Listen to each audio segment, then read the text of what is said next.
नमस्कार।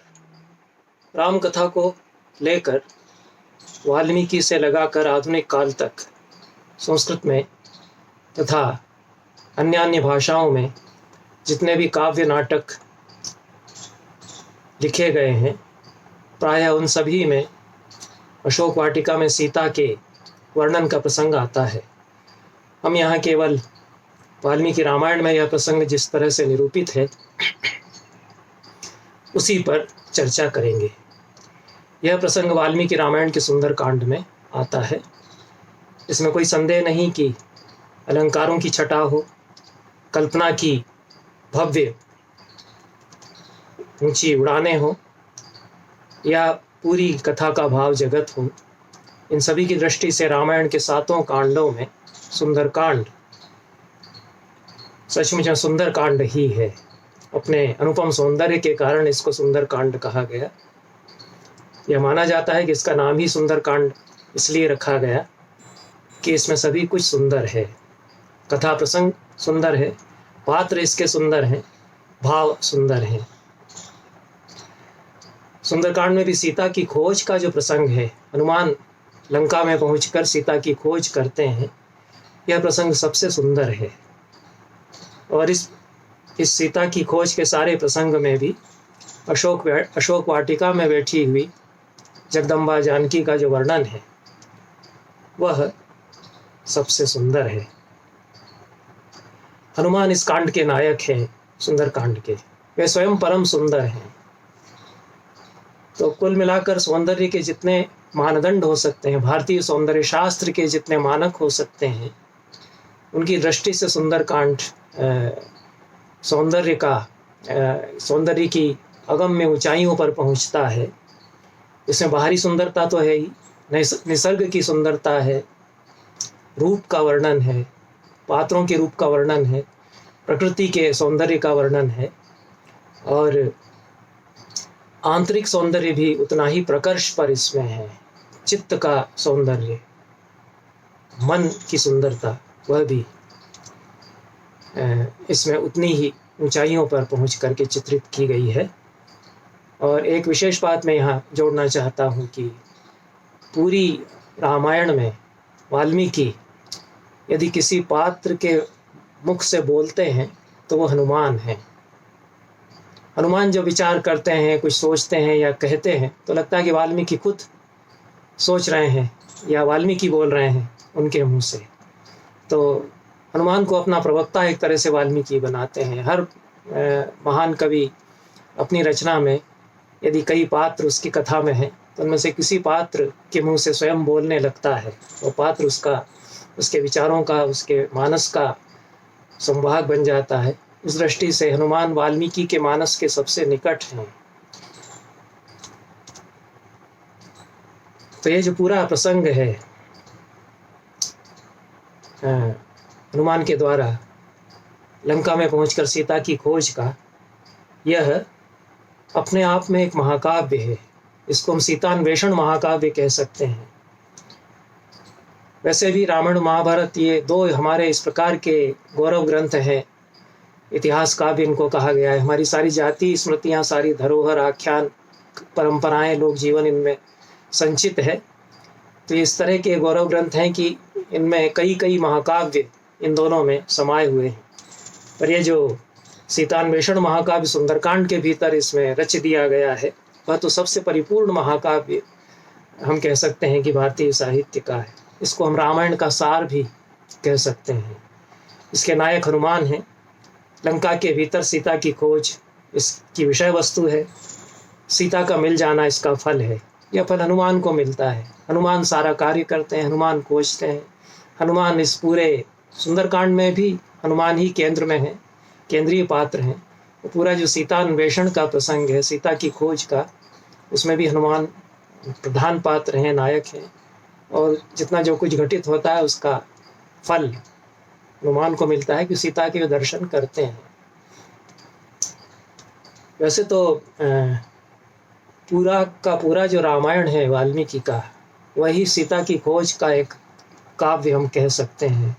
सीता जो राजा जनक को मिलती हैं, हल जोतते समय धरती से मिलती हैं, और अंततः धरती में ही वे विलीन होती हैं। उस सीता की खोज का यह एक काव्य है, लेकिन सुंदरकांड में विशेष रूप से सीता का अन्वेषण किया गया है और कई स्तरों पर अन्वेषण का भाव भी उसमें पिरोया हुआ है। सीता की पहचान हनुमान करते हैं, वो सीता क्या है यह भी हम इसमें समझते हैं, पहचानते हैं। तो यह एक तरह से सीतान्वेषण महाकाव्य इस रामायण के भीतर, वाल्मीकि रामायण के भीतर सुंदरकांड के अंतर्गत समा गया है, हम यह कह सकते हैं। महाकाव्य के सारे लक्षण भी चाहे तो हम इस पे घटा सकते हैं कि पांचों संधियां इसमें हैं। 5 संधियां या कथानक के जोड़, जंक्चर्स महाकाव्यों में या नाटकों में होना चाहिए, ऐसा हमारे आचार्य बताते हैं। आरंभ यत्न प्राप्त्याशा नीताप्ति फलागम, ये जो संधियां हैं तो यह भी इसमें हम कथानक का जो पूरा उतार चढ़ाव है उसके साथ देखते हैं। तो सीतान्वेषण महाकाव्य सुंदरकांड में उसी क्षण आरंभ होता है, उस बिंदु पर आरंभ होता है जबकि वे समुद्र पार करके और लंका में पहुंचते हैं। सुंदरकांड के पहले सर्ग में वे सागर पार करते हैं, उनके सागर संतरण का वर्णन है, बहुत ही व्यापक, अद्भुत, चमत्कार पूर्ण वर्णन है कि किस तरह से सागर को हनुमान ने पार किया, क्या क्या दृश्य उन्होंने मार्ग में देखे। उसके बाद लंका उनको नजर आती है, जब वे सागर पार करके त्रिकूट पर्वत पर खड़े हो जाते हैं, उस सारी लंका का विहंगावलोकन वे करते हैं। तो इस पूरे द्वितीय सर्ग में पूरी लंका का जो लेआउट है, उसका जो विहंगम दृश्य है, पहाड़ पर खड़े होकर के हनुमान देखते हैं लंका, उसको उकेर दिया है वाल्मीकि ने, और उसको देखते हुए हनुमान विचार करते हैं कि कैसे मैं इसमें घुसूंगा, कैसे मैं अपने आप की रक्षा करते हुए सीता को खोजूंगा। अपनी रणनीति बनाते हैं नगर में प्रवेश की और सीता को खोजने की। तो 55 श्लोकों का यह सर्ग है, दूसरा सर्ग, जिसके अंत में किस तरह सांझ के ढलते ढलते हनुमान चुपचाप लंका में प्रवेश करते हैं, यह बताया गया है।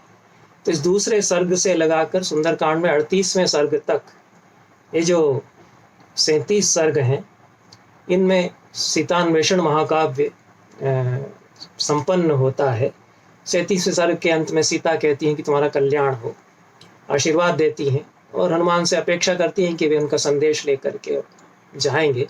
हालांकि तुरंत हनुमान नहीं जाते हैं, लेकिन सीता का अन्वेषण, सीता से जो कुछ कहना था वो कह दिया गया, उसका संदेश ले लिया गया। यह एक पूरी कथा यहाँ 37वें सर्ग में पूरी हो जाती है। तो दूसरे सर्ग से 37वें सर्ग तक यह महाकाव्य हम कह सकते हैं। और जो समीक्षित पाठ से युक्त संस्करण है रामायण का, बड़ौदा संस्करण, उसमें 37 सर्गों में कुल 2006 श्लोक हैं।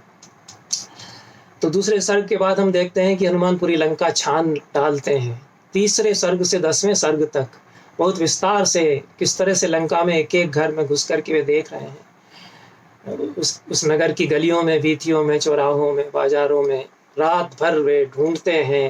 रावण के राजप्रासाद में अंदर चले जाते हैं, सोई भी जो हजारों रानियां, दासियां वहाँ बेसुध पड़े हुए हैं रात को, उनको देखते हैं, एक एक का चेहरा गौर से देखते हैं और थक जाते हैं।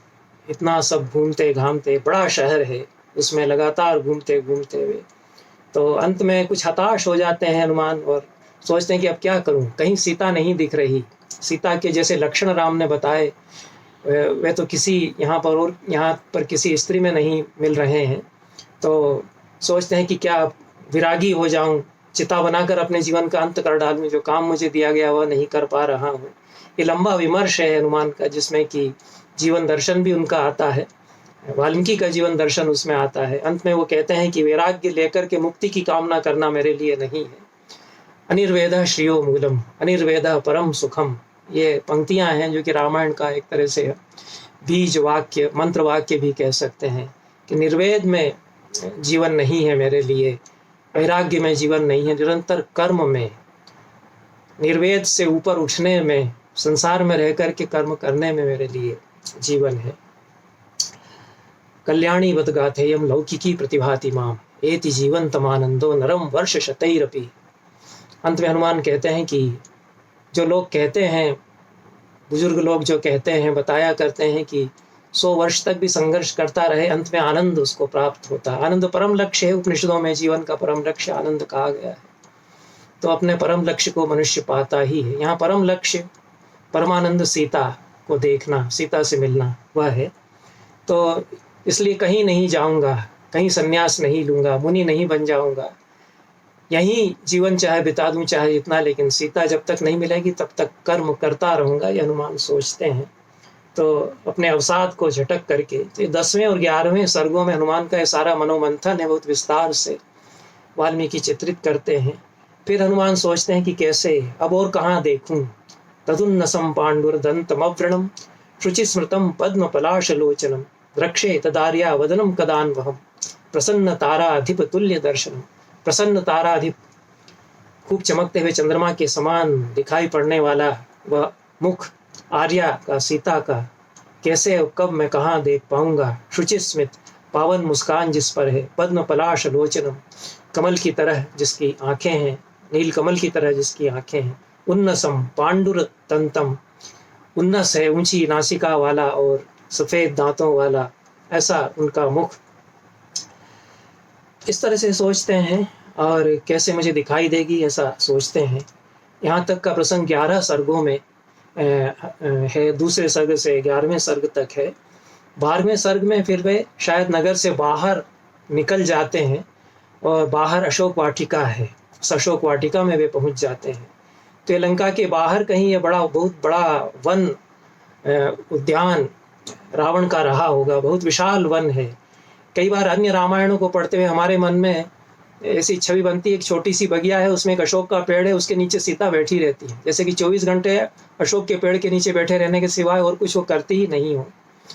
वाल्मीकि रामायण में जो चित्र है अशोक वाटिका का, कि कई कई एकड़ तक जैसे फैला हुआ विशाल अरण्य है, उसमें कितनी कितनी बावड़ियां हैं, नदी उसके बीच में बहती है और असंख्य पेड़ जिनके कि नाम गिनाते चलते हैं वाल्मीकि उसमें। तो यह जो 12वां सर्ग है उसमें 51 श्लोकों में अशोक वाटिका का रमणीय चित्र है विस्तार से। 13वें सर्ग में भी फिर वर्णन किया गया है अशोक वाटिका का, एक एक पेड़, एक एक फूल, ये सब उसमें चित्रित करते हैं। तो उस सारे वन में घूमते हुए हनुमान सोचते हैं कि सीता को अगर कहीं ठहराया गया है तो यहीं ठहराया गया होगा। ये हनुमान की बुद्धि है। वो जान जाते हैं कि रावण एक भावी साम्राज्ञी को हर के लेकर के आया है, उत्तर की आर्यावर्त की साम्राज्ञी को हरण करके लाया है, तो उनको उनके सम्मान के योग्य किसी स्थान में वह रखेगा। तो अपने किसी महल में नहीं रखेगा जहाँ की कई रानियां हैं, अलग से एक स्थान ऐसा बनाया हुआ है लंका के बाहर कहीं, जिसमें कि विशाल वन के भीतर बड़ा प्रासाद है, बहुत बड़ा प्रासाद है, ऐसा वाल्मीकि कहते हैं। तो उस पूरे वन में घूमते हुए बीच में उनको बहुत विशाल प्रासाद दिखाई देता है। तब उनको लगता है कि ये जगह है जहाँ की रावण सीता को ठहरा सकता है, ये सीता के गौरव के अनुरूप है। तो ये सब रात भर ढूंढते हैं, अगले दिन भर फिर ढूंढते हैं, सांझ हो रही है। उस अशोक वाटिका में घूमते घूमते चैत्य प्रासाद उनको विशाल दिखाई देता है। तब उनको लगता है कि शायद इसमें सीता कहीं होगी। उसका प्रासाद का वर्णन किया है, ये अन्य रामायणों में कदाचित नहीं आता। तो मुष्णंतमिव चक्षुंषि द्योतमानमिव श्रिया, आंखें चकाचौंध हो जाती थी उस महल को देख करके। वो चमक रहा था अपनी आभा से। विमलम प्रांशु भावत्वाद उल्लिखंतमिवांबरम, बहुत ही जगमगाता हुआ और आकाश को में जैसे कुछ उकेर रहा था। वह आकाश को छू करके आकाश में जैसे कोई चित्र अंकित कर रहा हो, इतनी ऊंचाइयों पर इतना ऊंचा बना हुआ। उसी प्रासाद में झांकते हैं तो ततो मलिन संवीताम राक्षसी भी समापता, कुछ मलिन वस्त्र पहने राक्षसियों से घिरी हुई, उपवास प्रशाम दीना, उपवास से दुर्बल पड़ी हुई, निश्वसंतीम पुनः पुनः, बार बार सांस, लंबी दुख की सांस छोड़ती हुई सीता उनको दिखाई देती है। यहाँ से अशोक वाटिका में सीता का वर्णन वाल्मीकि ने जो किया है वो हमारे साहित्य के सबसे सुंदर वर्णनों में से एक है।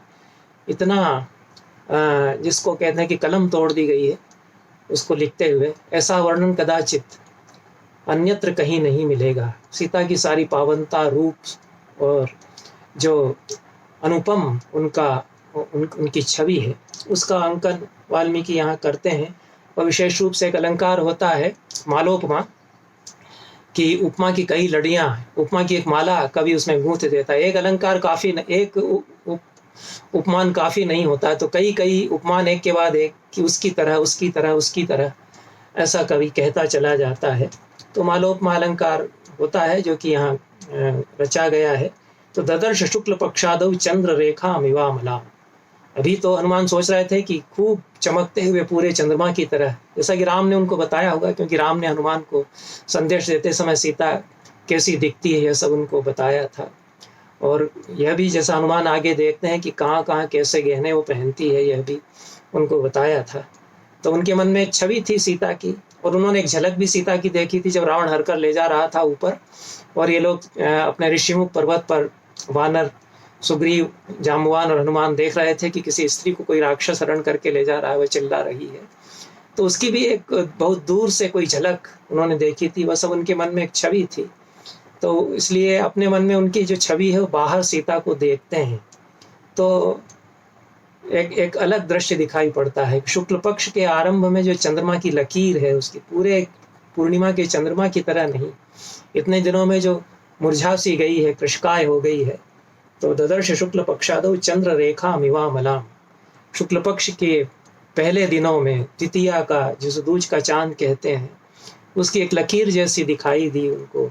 मंदम प्रख्यायमाणेन रूपेण रुचिर प्रभा, लेकिन फिर भी निर्मल चमक आभा तो थी, तो मंद मंद चमक रही थी अपनी उस रुचिर आभा में, ऐसी सीता को उन्होंने देखा। फिर उपमा है, और यहाँ से उपमा और उत्प्रेक्षा के बीच की जो सीमा रेखाएं वो टूटने लगती है, क्योंकि इव शब्द जो उपमा और उत्प्रेक्षा दोनों के लिए, दोनों में प्रयोग में लाया जाता है।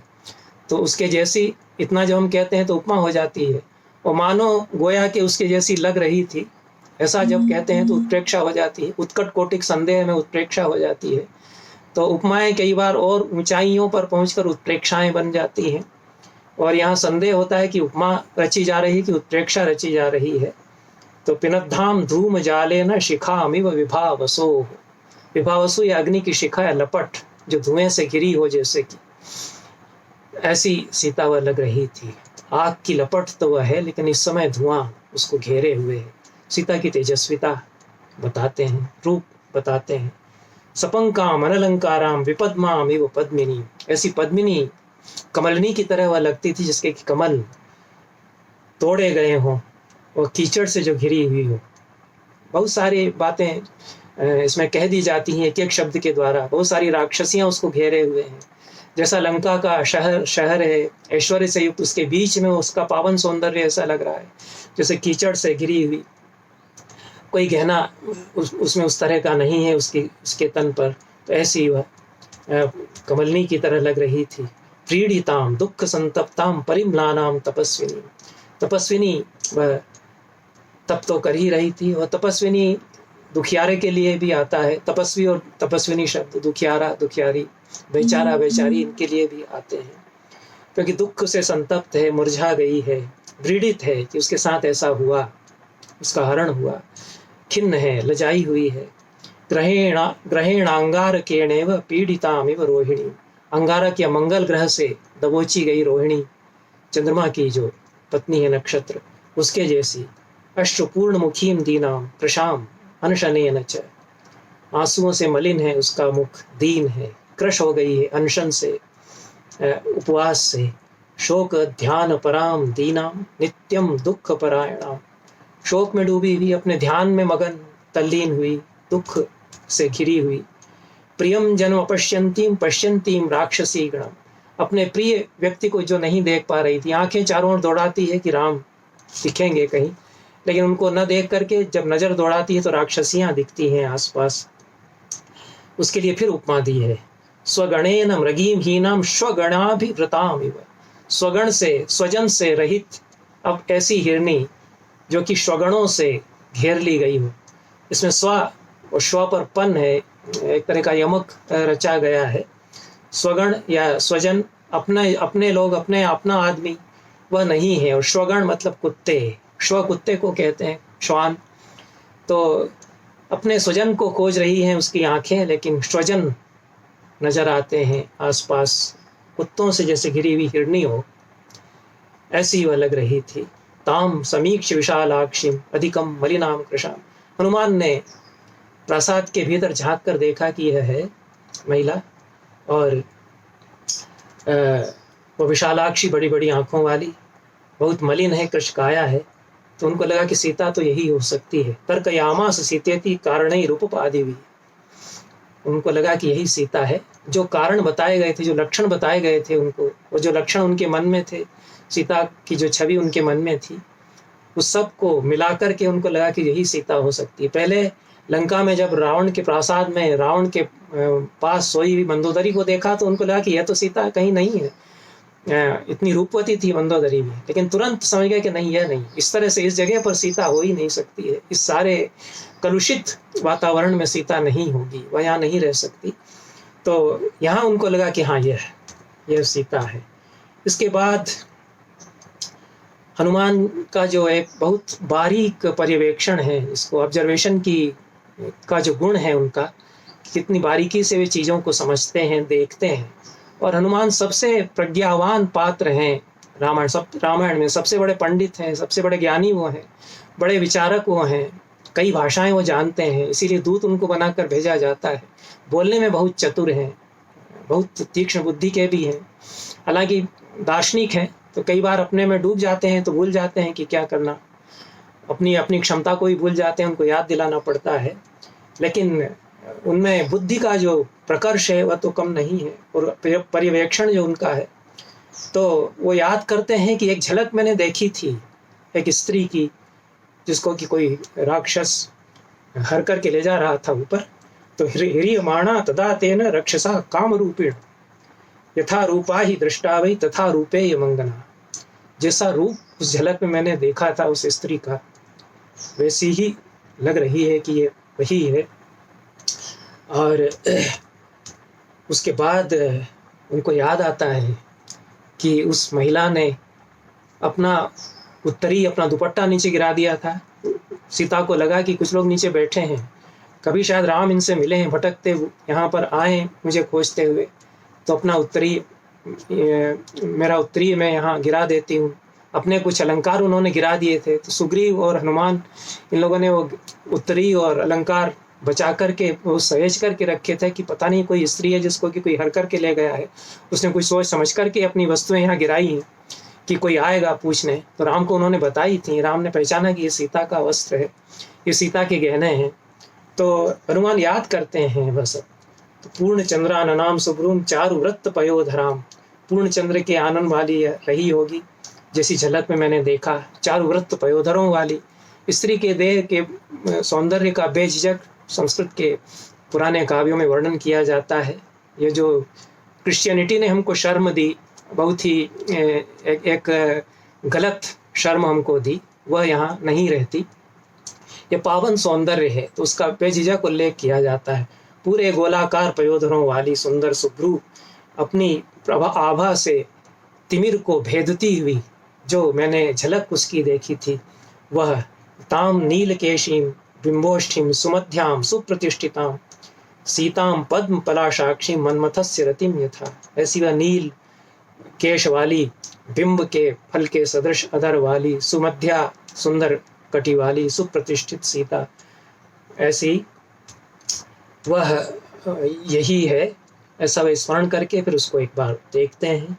तो भूमौ सुतनुमासीनाम नेतामिव तापसीन, वे तपस्विनी की तरह, तापसी की तरह धरती पर बैठी हुई हैं। संसक्ताम धूम जालेन शिखामिव विभावसो, ये पुनरावृत्ति इसकी हुई है। तो धुएं के पुंज से घिरी हुई विभावसु की शिखा की तरह। इसके बाद एक इसमें बहुत सुंदर चक्र है उपमाओं का, जिसको कि अमूर्तोपमा हम कह सकते हैं। काव्यशास्त्र में इस नाम से उपमा का कोई भेद नहीं बताया गया, लेकिन एब्स्ट्रैक्ट सिम्बली अमूर्त उपमान का पहली बार ऐसा प्रयोग किया वाल्मीकि ने कि बहुत साहित्य के बड़े मानदंड एक तरह से उन्होंने रच दिए, और कैसे सीता का वर्णन किया जाना चाहिए उन्होंने दिखा दिया। ऐसा वर्णन फिर कोई और नहीं कर पाया। ऐसा जो अमूर्त उपमानों का गुथाव यहाँ पर है, वैसा फिर और किसी से सधा नहीं।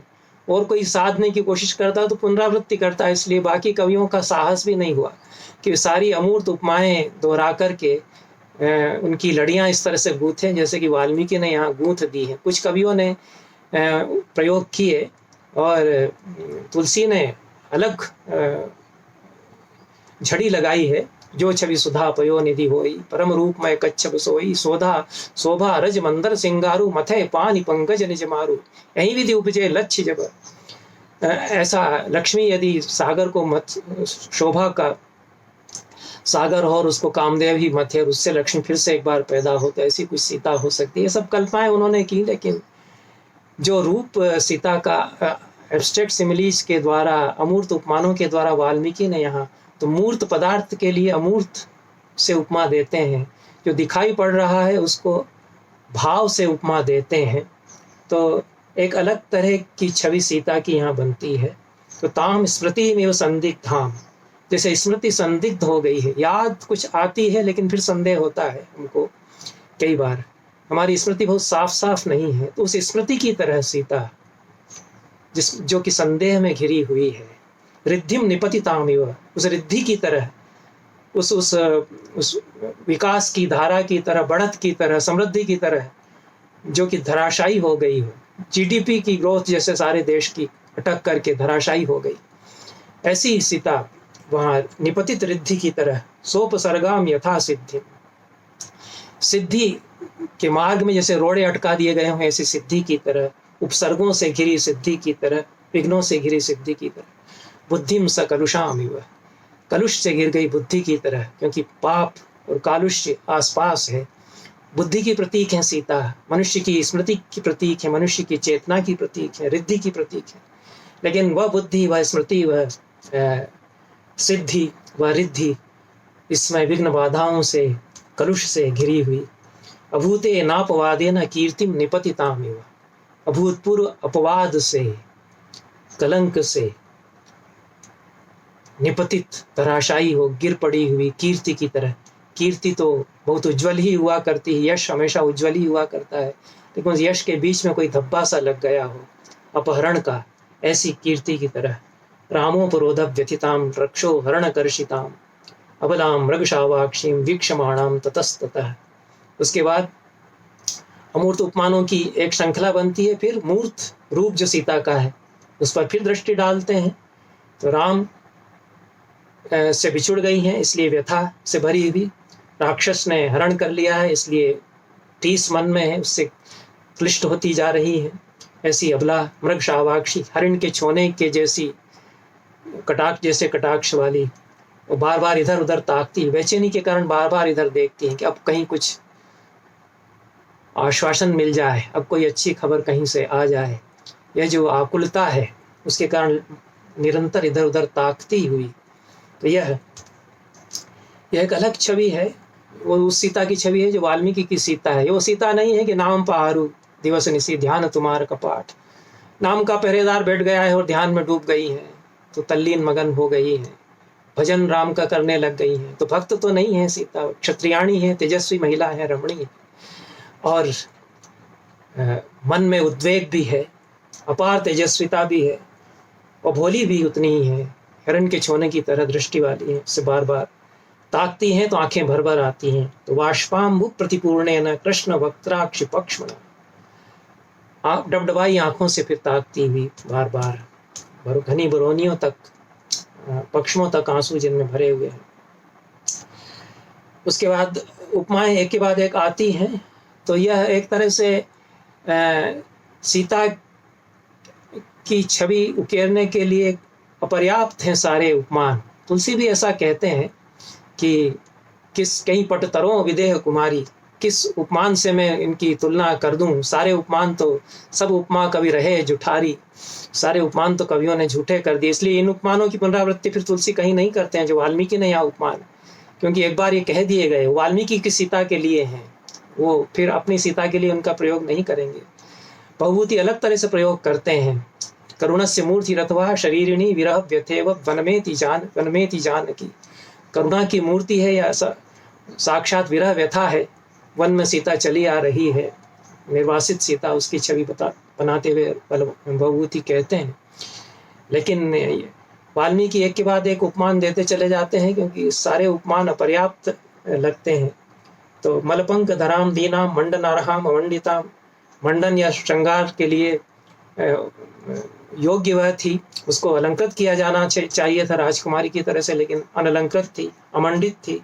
प्रभाम नक्षत्र राजस्य काल मेघई रिवावृताम, नक्षत्र राज चंद्रमा की आभा जो कि काल मेघों से, काले काले बादलों से घिर गई हो, ऐसी वह लगती थी। और उसके बाद ये पंक्तियां बहुत ध्यान देने की है, क्योंकि सीता का ही वर्णन नहीं है, ये पूरे देश की जो संस्कृति है, जिस पर संकट है और जिसको कि आर्यावर्त की जो पूरी संस्कृति है वह एक आसुरी संस्कृति से आक्रांत है, उसकी छवि निर्मित करना चाह रहे हैं वाल्मीकि। तो तस्य संदिधि है बुद्धिर्मुहुः सीताम निरीक्ष्य, बहुत गौर से देखते हैं और संदेह फिर होने लगता है कि कैसी मेरे मन में छवि थी और कैसी दिखाई दे रही है। तो उनकी बुद्धि फिर संदेह में एक बार पड़ जाती है कि इतनी लंका देखता रहा, इतनी हजारों हजारों स्त्रियां देखी, ऐसा ना हो कि इसको मैं देखूं, सोच लूं कि यह सीता है, कहीं यह सीता ना निकले। तो उनकी बुद्धि फिर एक बार संदेह में पड़ती है बहुत गौर से सीता को देखने के बाद, क्योंकि सीता बदल गई है। आम्नायानाम अयोगेन विद्याम प्रशिथिलामिव, यह उपमा दी गई है। ऐसी अद्भुत उपमा फिर और कहीं नहीं दी गई। आम्नाय के अयोग से शिथिल पड़ गई विद्या की तरह। आम्नाय के कई अर्थ हैं, गुरु का उपदेश, दोहराना या अभ्यास, वेद को भी आम्नाय कहते हैं। जो भी अर्थ हम यहाँ लें, तो वेदाभ्यास न करने के कारण ढीली हो गई विद्या की तरह, अपनी पकड़ से छूट गई विद्या की तरह, ऐसा कहते हैं सीता के लिए उपमा देते हुए। स्मृति से भी आशय हो सकता है, आमना स्मृतियों को भी कहते हैं, संप्रदाय की परंपरा, गुरु उपदेश की परंपरा को भी कहते हैं। तो दोहराया नहीं गया है, विद्या को याद नहीं रखा गया है, स्मृतियों में संजो करके नहीं रखा गया है, गुरु से उपदेश ले करके बार बार उसको नहीं ताज़ा किया गया है, तो विद्या अपनी पकड़ से छूटती चली जाती है। तो विद्या की तरह है सीता, लेकिन आमनाय के अयोग में जो शिथिल हो गई हैं, ऐसी उपमा देते हैं। और दुखे न बहुदे सीताम हनुमान अनलंकृताम, लेकिन फिर कहते हैं कि नहीं, सीता ही होंगी, ऐसा नहीं हो सकता कि ये महिला सीता न हो। संस्कारेण यथा हीनाम वाचमर्थांतरम गताम, ये और भी आगे की उपमा है। बहुत गौर से देखने पर, बहुत कठिनाई से हनुमान को फिर विश्वास हुआ कि नहीं, अब मैंने पहचान लिया है, यह सीता ही है। जैसे कि संस्कार से च्युत हुई, अन्य अर्थ को पहुंच गई वाणी हो। इसमें सारी अर्थबोध की प्रक्रिया है, जो हमारा पूरा शाब्द बोध है और वाणी के जो स्तर हैं, और हम अर्थ वाणी से कैसे समझते हैं। तो कई बार संस्कार यदि अच्छा नहीं है, तो बहुत सुंदर कोई बात कही जा रही है, उसका कुछ अर्थ आदमी समझता है। तो संस्कार से च्युत हो जाने के कारण परम पावन वाणी के भी अर्थ को ठीक से न समझा जाए तो वाणी जैसी लगती है, उस तरह सीता लग रही थी, ऐसा हनुमान यहाँ कहते हैं। तो ये उपमान है। आगे कुछ और इस तरह के उपमान हैं, एक झलक ही हम यहाँ दे सकते हैं। ये जो पूरा महाकाव्य है सुंदरकांड के भीतर सीता की खोज का, उसमें कुल मिलाकर के यही कहना है कि संस्कृति के मानदंड यहाँ रचे गए सीता की खोज के द्वारा। जो हमारा पूरा चिंतन है, उसकी ऊंचाइयों, उसके शिखरों का स्पर्श किया गया सीता के अन्वेषण के द्वारा यहाँ। और उसके बाद तो हनुमान की जो प्रज्ञा है, प्रतिभा है, उसका तो कहना ही क्या है। और इतना सूक्ष्म उनका अवलोकन है कि वो कहते हैं कि राम ने जैसा बताया था कि हनुमान तो ब्रह्मचारी हैं, तो स्त्रियां कैसे क्या गहने पहनती हैं, उनको कोई ऐसा अनुभव तो है नहीं तो नायक अपनी पत्नियों को, अपनी नायिकाओं को खुद सजाते हैं, उनके पत्र रचना करते हैं, उनके चेहरे पर कई तरह की वो छवियां बनाते हैं। तो यह सब वर्णन खूब मिलते हैं। तो नायकों को तो पता होता है कि कौन सा गहना कहाँ कैसे पहना जाएगा। इसमें श्रृंगारी नायक बहुत माहिर होते थे, लेकिन हनुमान को तो अनुभव नहीं है। लेकिन राम ने जो एक बार कह दिया उसको वो याद रखते हैं। तो कहते हैं कि वेदैया यानि चांगेशु तदा रामोन्व कीर्तयत, राम ने बताया था कि कौन सा गहना कहाँ कैसे वो पहनती है। तो तान्याभरण जालानी गात्र शोभी न्यलक्षयत, वो गहने इसके उन अंगों में वहाँ कभी इसने पहने होंगे, ऐसा मुझे लग रहा है। ये इतनी दूर तक जाकर के ये ऑब्जर्वेशन है हनुमान का, कि जहाँ उन्होंने जो कान में इस तरह का कुंडल और जो इस तरह का हाथ में इस तरह का वो पहनती थी, मुझे लगता है कि भले ही इस समय सोने हों इसके हाथ कान, लेकिन ये जो वो गहने उसी तरह से यहाँ पहना करती रही होगी, ऐसा मुझे लगता है। तत्र यान्यवहीनानि तान्यहं नोपलक्षये। इस समय वो नहीं पहने हुए हैं, वो नहीं, उसके देह पर वो सारे गहने हैं, लेकिन जब वो पहन लेगी तो जैसा राम बताते थे वैसी ये नजर आएगी। ये जो एक कल्पना है। तो पीतम कनकपट्टाभम स्रस्तम तद्वसनम शुभम उत्तरीयम नगासक्तम तदा दृष्टम प्लवंगमयी। उस उत्तरी को याद करते हैं जो कि सीता ने रावण जब ले जा रहा था पुष्पक विमान से अपहरण करके, और नीचे छोड़ दिया था कि कोई लोग हैं नीचे जो देख रहे हैं ऊपर मुझे, तो शायद कभी काम आएगा मेरा उत्तरी, अगर वो इसको बचा से सहेज करके रख लेंगे। तो उस उत्तरी की याद करते हैं कि वही उत्तरी जो उसने नीचे गिराया था वो पेड़ में अटक करके पेड़ की डाल में रह गया था, हम लोगों ने उसको बाद में उठा लिया था वानरों ने। तो वही उत्तरी भी इसने कभी पहना होगा, ऐसा मुझे लग रहा है। यह एक इंट्यूशन संवित जो मनुष्य की उसके द्वारा कल्पना करता है सीता को, वे अपनी कल्पनाओं में भी देखते हैं। तो एक सामने विराजी हुई सीता है, एक उनके मन में छवि है, और दोनों को मिलाकर के एक सीता जो राम ने बताई थी उसकी छवि। तो इन सब को आमने सामने रख कर के वे देखते हैं। तो यह है जैसा उत्तरी जिस रंग का वो उत्तरी था हम लोगों को मिला, उसी रंग का उत्तरी यह पहनती होगी, यह तक वो कल्पना करते हैं। तो तदा ही तथा ही नूनम तद्वर्णम तथा श्रीमद यथे तरत। इसका जो बाकी वस्त्र है उत्तरी, बाकी जो ऊपर का इसकी शाटिका आदि है उसका जो रंग है, और उस उत्तरी को जो इसने उस समय गिरा दिया था अपने कंधों पर से उस दुशाले को या अंशुक को, उसका रंग भी मिलता जुलता है, इसने इसी ने पहना होगा वह। तो इयम कनक वर्णाभि इयम कनक वर्णांगी रामस्य महिषी प्रिया प्रणष्टापि सती तस्य मनसो न प्रणश्यति। फिर हनुमान जो पूरे राम और सीता के संबंधों का उनको आभास है, वो जानते हैं कि राम कितना चाहते हैं सीता को। तो ये जो मर्म है रामायण का, राम और सीता के प्रेम का, यह भी हनुमान के ही शब्दों में खुलता है। यह भी थोड़ा सा विचित्र लगता है कि जितने सुंदर ढंग से हनुमान समझते हैं राम और सीता के परस्पर संबंधों को, उतना शायद अन्यत्र कहीं नहीं साक्षात चित्रण भी नहीं किया गया। राम भी कहते हैं कि सीता को मैं कितना चाहता हूँ, अन्योन्या राघवेण अहम, सीता भी कहती हैं कि राम और हम एक में एक हैं एक दूसरे से।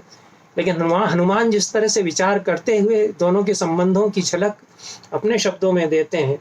तो इयम कनक वर्णांगी रामस्य महिषी प्रिया, यह सुनहरे रंग वाली गौरांगी तप्त कुंदन की तरह काया वाली है जो सीता, राम की रानी, राम की प्रिया है।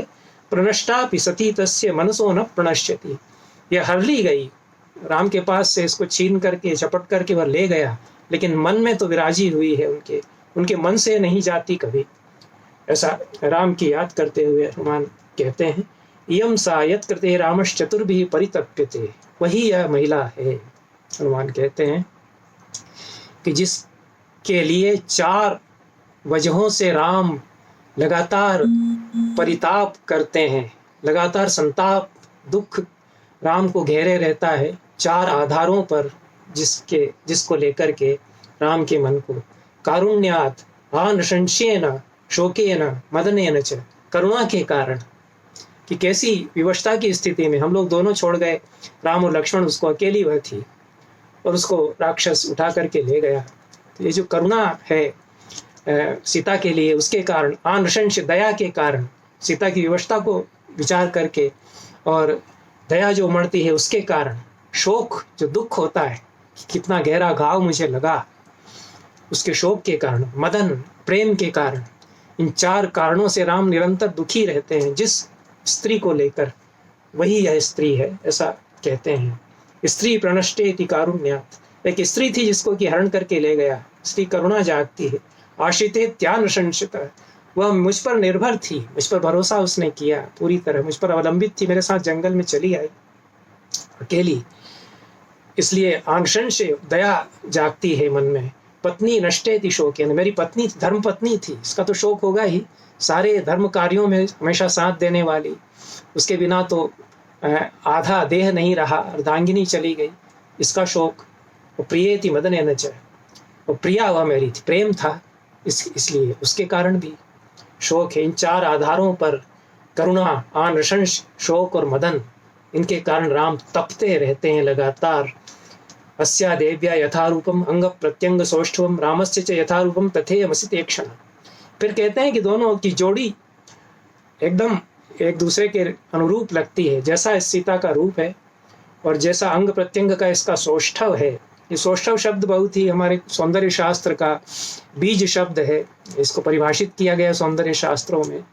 तो एक एक अंग प्रत्यंग जब अपने पूरे समान अनुपात में हो, कहीं कुछ थोड़ा सा भी मीन में एक बारीक सा भी ना नजर आए ऊंच नीच, तो सौष्ठव वहाँ उस प्रकार से हुआ करता है। तो जैसा इसका सब वेल प्रोपोर्शनेट पूरी काया है, और राम का जैसा रूप है उसी तरह का, रामस्य च यथा रूपम, जैसा राम का रूप है और जैसा इसकी छवि है, तो दोनों एक दूसरे के लिए बने हैं। तो तस्ययम असिते क्षणा, यह कृष्ण कटाक्ष वाली महिला राम की ही हो सकती है। अस्या देव्या मनस्तस्मिन् तस्य चास्याम प्रतिष्ठितम। तो जो भौतिक आधार हो सकते हैं संबंधों के, जो आंतरिक आधार हो सकते हैं संबंधों के, सभी उनके राम और सीता के संबंधों का विचार करते हुए हनुमान के भीतर आते हैं। अस्या देव्या मनस्तस्मिन् तस्य चास्याम प्रतिष्ठितम, इस देवी का मन राम में और राम का मन इसमें प्रतिष्ठित है, दोनों के मन एक दूसरे में समाये हुए हैं। तेनेयम सच धर्मात्मा मुहूर्तमपि जीवति, बहुत ही बारीक शब्दावली है, और एक एक सर्वनाम जो हमारे यहाँ सर्वनाम की व्यंजकता बताई गई है, वक्रोक्तियाँ विच्छित्तियाँ सर्वनामों के द्वारा कैसे आती हैं। तो इस देवी का उस में मन पूरी तरह से प्रतिष्ठित है। तो तेन, उसके कारण इयम, और सच धर्मात्मा, उसके कारण यह और वो धर्मात्मा राम दोनों जी रहे हैं, एक एक मुहूर्त के लिए जीवन अपना काट रहे हैं, नहीं तो जीना मुश्किल हो जाए।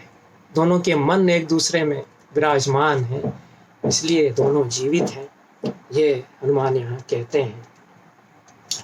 इसके आगे बहुत और भी बारीक पर्यवेक्षण है सीता को लेकर के, कि किस तरह से एकतान वह है, एकतानता प्रेम की, अनन्यता यहाँ भी है, भक्ति के कारण नहीं है, वो प्रेम के कारण है। दाम्पत्य संबंधों की जो अगाध भाव तरंग है उसके कारण है।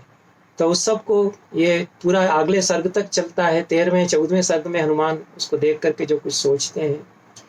14वें सर्ग में कहते हैं, नैषा पश्यति राक्षस्यो नेमान पुष्प फलद्रुमान एकस्थ हृदया नूनम राममेवानुपश्यति। यह आसपास ताक तो रही है लेकिन कुछ और नहीं देख रही, जो राक्षसियां इसको कह रहे हैं उनको नहीं देखती। आसपास जो पूरा सुंदर वन फैला हुआ है, पेड़ पौधे इतने सारे सुंदर सुंदर, फलों से लदे हुए पेड़, उन सबको देख ही नहीं रही है। एकस्थ पूरी तरह से एकाग्रचित्त होकर राम को ही चारों तरफ ताकती है। भरता नाम परम नार्या भूषणम भूषणादपि।